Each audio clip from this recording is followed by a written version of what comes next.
Knitting techniques. How to bind off in pattern.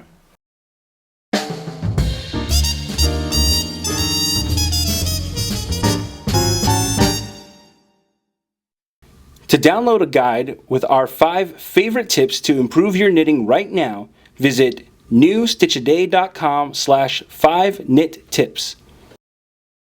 For this tutorial, you'll need the following materials: a pair of knitting needles, and a ball of yarn. Special thanks to our sponsor Lion Brand for providing today's yarn. Today we are using their Lion's Pride Woolspun, available exclusively at Michael's Craft Stores and lionbrand.com. In the color, Taupe. When we come to the end of our work, we are going to do what we call binding off, and that's a way of closing off these stitches so that they don't unravel when you're actually wearing the garment that you've created or whatever the project is that you've finished. Now, the traditional way of binding off can sometimes create sort of a little bit wider or looser edge that's not as desirable for textured fabrics like this 1x1 ribbing.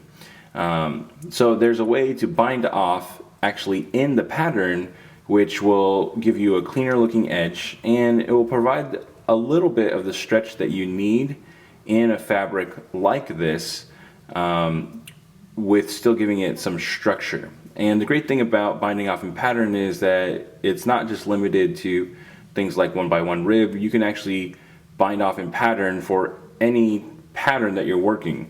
So let me show you how we do this. So binding off in pattern is actually pretty simple. Instead of just doing knit stitches for all of the stitches as we bind off, we're going to work them in pattern. So where there is a purl stitch, we will purl it, and where there's a knit stitch, we will knit it. And you can tell that by the stitch below. This little purl bump and this whole row of them is a purl stitch, whereas this knit stitch, where we can see sort of those little V's or arrows, is going to be a knit stitch. And this is going to work just like a normal bind off if you have done a traditional knit bind off.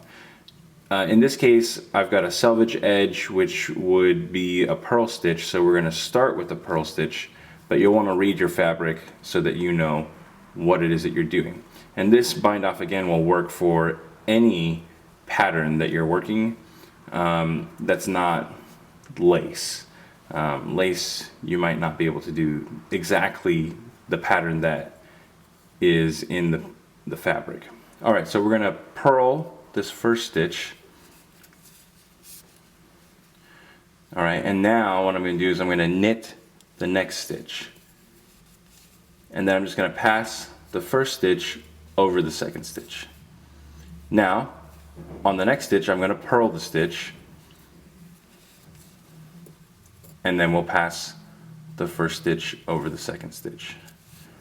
Alright, it's as simple as that. So we'll continue knitting the stitch and passing it over, and then purling the stitch and passing it over. And you'll be able to do this again for any